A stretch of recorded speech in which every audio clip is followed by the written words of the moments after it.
From Korea to Germany. From Alaska to Puerto Rico. All over the world, the United States Army is on the alert to defend our country, you, the American people, against aggression. This is The Big Picture, an official television report to the nation from the United States Army. Now, to show you part of the big picture, here is Sergeant James Mansfield. How do you do? I'm happy to bring you the second in our new series of The Big Picture, devoted to the story of America's combat infantryman, the man who wears the blue badge. Today, we are going to tell you a little about the 30th Infantry Division, the Old Hickory, a famous National Guard division in both World Wars I and II. It was known as the workhorse of the Western Front. Later on in the program, Colonel Quinn will show you some of the equipment that our infantryman carries into battle. He will also show you the combat rations that are provided for him. These are his tools for living on the battlefield, these and his rifle. We now take you to the office of Colonel William W. Quinn. Today we're going to tell you the story of the 30th Division, and afterwards we're going to show you some of the things that the combat infantryman takes into battle. But until that time, the blue badge presents the Old Hickory, the 30th Infantry Division. We know the best of all of the rest of fighters in the war. We are the infantry, a singular song go marching along the trail. Tis of all soldiery. Workhorse of the Western Front wasn't just a name somebody pinned on us in World War II. In World War I, the Old Hickory patch we had inherited in honor of President Andrew Jackson wasn't just a name either. Workhorse, Old Hickory, or any of the other names the enemy called us, in battle it was the way we fought and lived and died that made us what we are. They said the Hindenburg line could not be broken, but the 30th broke it. They said the Prussian Guard could not be beaten, but the 30th met them hand to hand and crushed the pride of the German army. History says that this action turned the northern flank of the German army and paved the way to final victory. In World War I, we came up swinging. The enemy never knew what hit them. But they got off the floor when nobody was looking and started to make trouble all over again. But the National Guard men from North Carolina, South Carolina, Tennessee, and Georgia, who came to form the 30th Infantry Division, were ordinary Americans who knew they had a tough, dirty, bitter grind ahead. You don't just sit around when the liberty of free people is threatened. We ripped into our work.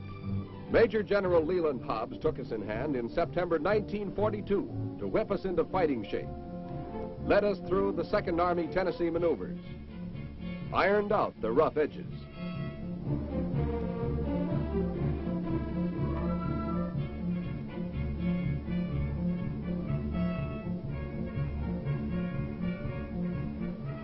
But the clock was running out. Every step had a purpose, and there were many things to remember, few to forget. We thought we knew where we were going, what was waiting when we got there. We had a good idea what the mission of Old Hickory would be. We traded our southern accents for a British welcome and a sociable drink. The hospitality was fine, but time was short. The dry runs became grimmer. Every step had a purpose. We became hard and efficient. The battle had already started on the other side of the channel. Some of us were impatient. No reason to be impatient. There was a big slice cut out for Old Hickory.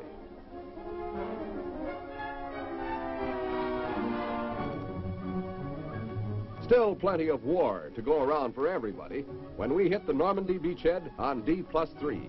We were in business, a business with high costs and no guarantee of success. The first job was to take the high ground north of the Vire River and Tote Canal.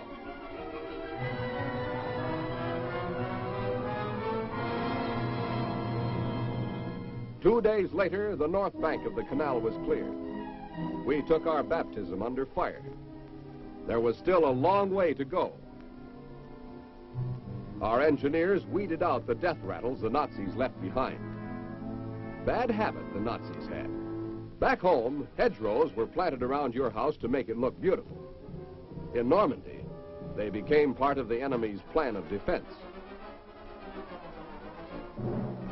When 1,500 bombers flew over our area, dropping their TNT on the enemy, we knew it was the jump-off on a heavy schedule for Old Hickory. We got the #1 spot to spearhead the attack on San Lo. Working as a team with the tankers, we flushed the Jerrys out of the hedgerows in one way or another.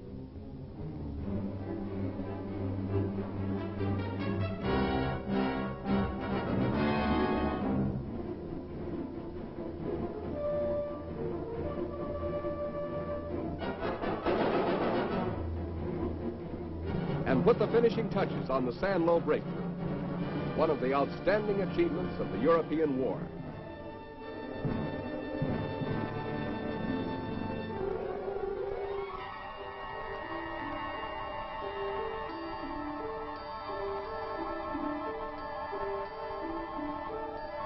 The French gave us a 4-star welcome, handed out champagne, fresh eggs, and kisses for everybody. But the gratitude of the French had to be left behind, because we were moving up to the front again.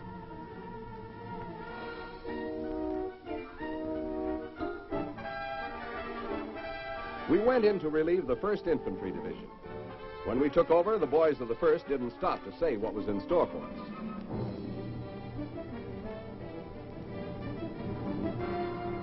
Suddenly, all hell broke loose.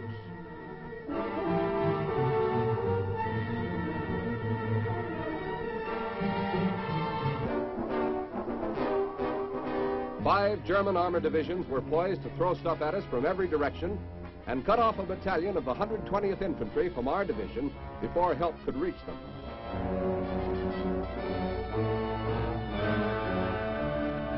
The enemy had his eye on the sea at Avron, split the American 1st and 3rd Armies.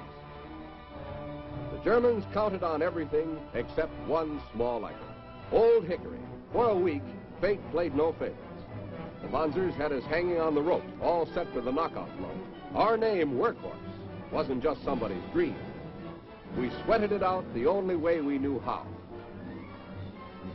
The holes in our ranks were filled by replacements. 3 days later, they were crossed off the division roster.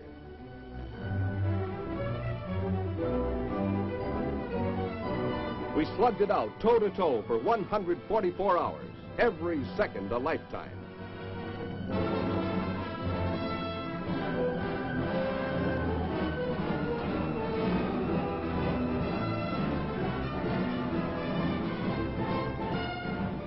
And when it was over, the last blow was ours.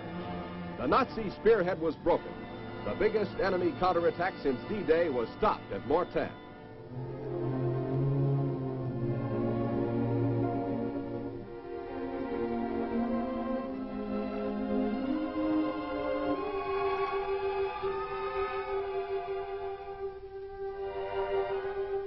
August 12, 1944. 1,800 of our buddies were left behind with the memorial of Mortain's First World War dead.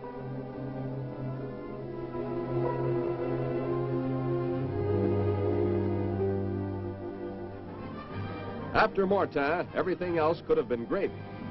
It could have been. But De Fuhrer's crack troops cracking up en route didn't mean the party was over. Not yet. We were moving up to Belgium, learning a lot of geography, and the names of hundreds of French towns, 520 miles of it. Easier to look at than pronounce.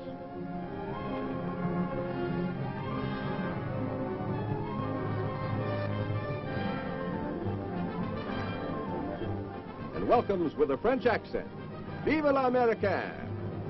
The first American troops to hit Holland in World War II. This was the last real welcome to come our way for quite a time. It was a welcome of another kind now, a plunge into Germany, where we were warned every man, woman, and child was a deadly enemy, Our biggest barrier, a ring of concrete and steel, the Siegfried Line. Our job was to make a breakthrough in the West Wall defenses before they could be further strengthened. Then swing towards 7th Corps troops south of Aachen, relieve the heavy pressure on Corps, enable them to close in on that city. The pillboxes, Dragon's Teeth, and anti-tank ditches were built for keeps. The big shells went out 24 hours a day.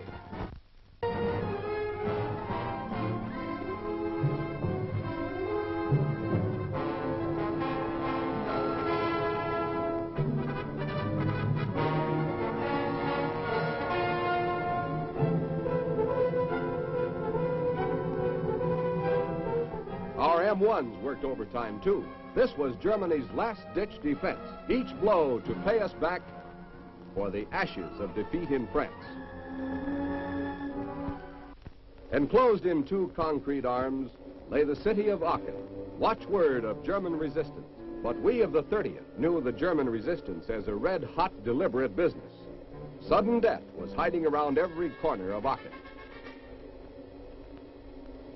It was good to meet our old friend, the 1st Division, on October 16th, and the encirclement of Aachen was complete. Here was the German reward for their loyalty, a pile of smoking steel and ashes and a mighty stench.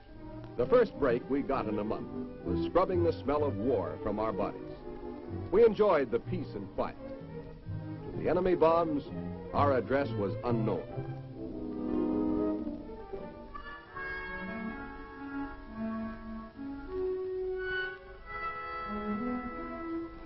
With the smell of soap and water, a fresh memory, we swung into high gear. We teamed up with the 29th, the drive on Altstorm.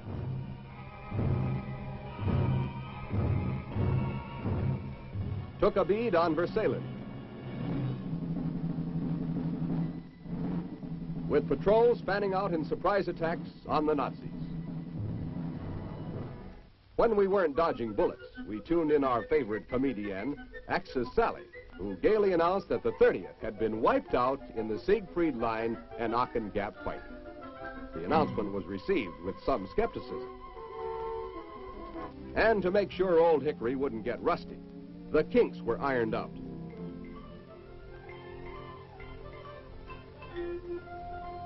While our Sitzkrieg was going on, von Rundstedt was making plans of his own with the blessings of the German High Command to break the back of the Allied offensive by massing 29 enemy divisions in the Ardennes sector and smash toward Antwerp. The elite panzers of the SS had been overhauled with fanatical troops, desperate, young, ready to die young. The rejuvenated Luftwaffe pilots sneered from their cockpits. Thus began the payoff battle of World War II, the Battle of the Bulge.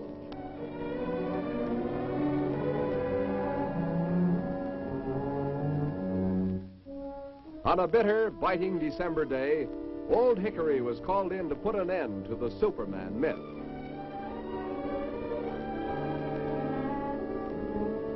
The backbone of the Nazi drive, the Panzers, frantic to turn in a last-ditch recovery for Die Fuhrer.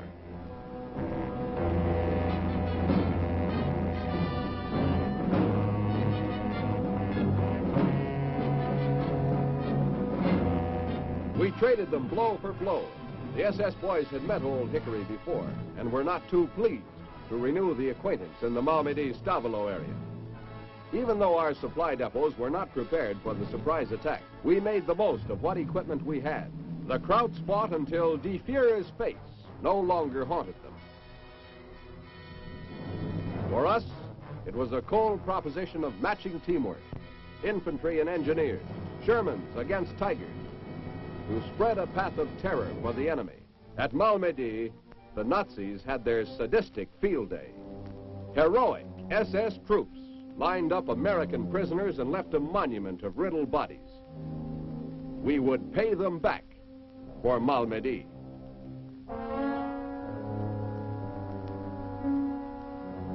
The Nazis tagged us with another name after the mauling we gave them. Now they called us Roosevelt's fanatical SS troops. The Big Brass had plans for the Crusher blow. The Third Army to advance from the south, and the Ninth Army from the north. Objective, the road center at Houffalize, to mousetrap the enemy in a final squeeze.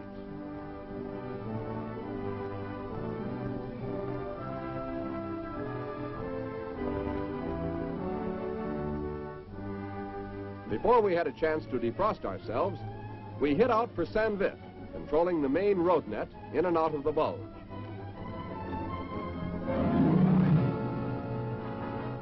Rumors that Old Hickory was on the march again must have hit the Germans, because their disorganization snarled up the PW cages at every turn.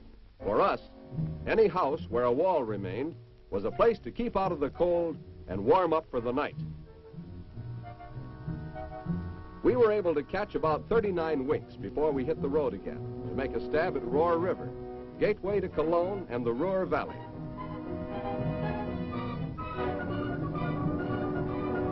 H hour, 23rd of February, the pounding began. The biggest barrage ever fired on the Western Front in World War II.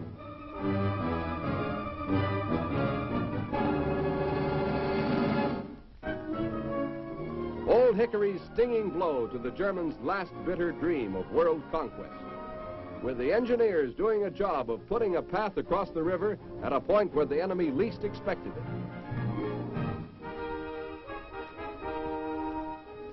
There was still work to do for the workhorse.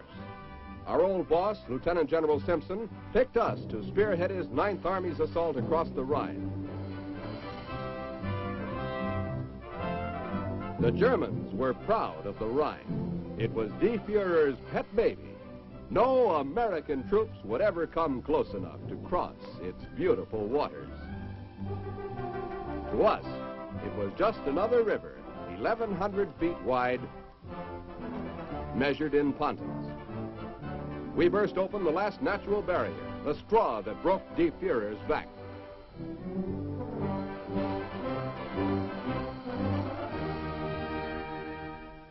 It was a question now of mileage, gasoline, and geography. Wrap up the historic city of Brunswick. Sign and seal the last action of the 30th at Magdeburg, the final stop in the unconditional surrender. Enjoy a few quick ones with the Russians at the Elbe River. The workhorse could pack up the M1s for a while, receive its well-earned citations.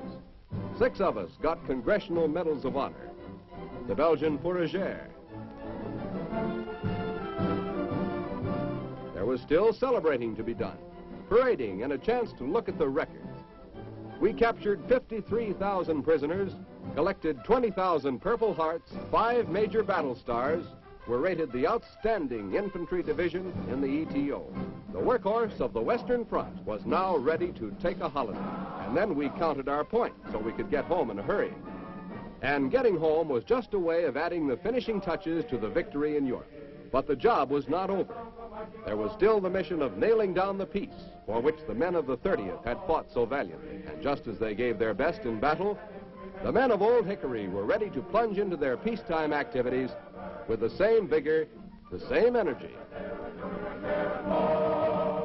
As part of the National Guard in North Carolina and Tennessee, they carry on a full-scale program of invaluable peacetime service to the people.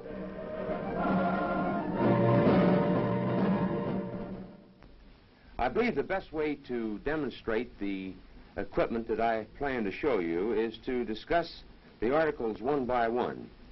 What you're about to see is the infantryman's full field pack. This is the basic carrier. It is known as the combat pack. It has a harness which fits over the individual's shoulders and keeps it attached to his back. The inside is waterproofed and contains the individual's toilet articles, his socks, his handkerchief, and other personal possessions. Now, attached to that is the cartridge belt. This belt houses the ammunition that the rifleman carries. For instance, a clip of 8 rounds goes in one of these little pockets. the holes on the bottom are for other articles to be attached, one of which is the first aid pack. This fits on the cartridge belt, and inside is the first aid pack. We'll just take a look and see what's in here. It's a package of sterile dressing which is used by the man in the event that he becomes hit and will require some first aid. Attached also to the cartridge belt is the bayonet. This is the scabbard. It is attached to the cartridge belt at this point. The bayonet, and these are the places here where the bayonet is attached to the rifle itself. Also on the cartridge belt is the canteen cover. The canteen, which holds roughly a quart of water, is made of aluminum, and the canteen cup. The canteen cup is used by the individual in eating and drinking. Now, in addition, we have the mess kit, which the individual carries in another article which I'll show you. This has two compartments for dessert and soup, and has the knife, fork, and spoon, all of which collapses and makes a neat package which goes in the individual's pack. We have here next the infantryman's friend, the entrenching tool. This also connects with to the cartridge belt. This can be used as a shovel in this particular position, or it can be used as a pick when broken like this. It fits into a neat pack and is carried on the man's back on the combat pack. The helmet itself is made up of two parts, the steel portion and the liner. Now, the liner is where the adjustments are made to fit the individual's head. This is made of plastic and is worn normally in camps, posts, or stations, and when there is no combat. The steel portion, of course, is used when the bullets are flying. This has many uses, can be used as a bucket in carrying water, and it is used as more or less of a wash basin by the men in the front lines. We have the raincoat, which goes in the pack, of excellent material and very hard to wear out. Last but not least, but one of the largest items, is the cargo pack. Now, in the cargo pack, the individual carries a shelter half, or if you will, a half of a tent. He, with another man, getting together, form a whole tent, and two men live in this tent when they're out in the field. Here is one pole, and here are 4 or 5 tent pins to help put his portion of the shelter half up. He carries in here his blanket. Well, here it is, ladies and gentlemen, in one big display. I'm sure you'll agree with me that our rifleman is the best equipped man, fighting man in the world. In that connection, I am positive that if our men are properly trained, if he is properly led, and in the event that he can develop a pride of unit, individually and collectively, besides being the best equipped, he's the best fighting man in the world. Well, now that we've taken a look at what goes on the man's back in combat, let's take a look at what he wears in his stomach. In other words, combat rations. I plan to show you 2 types of rations, combat rations.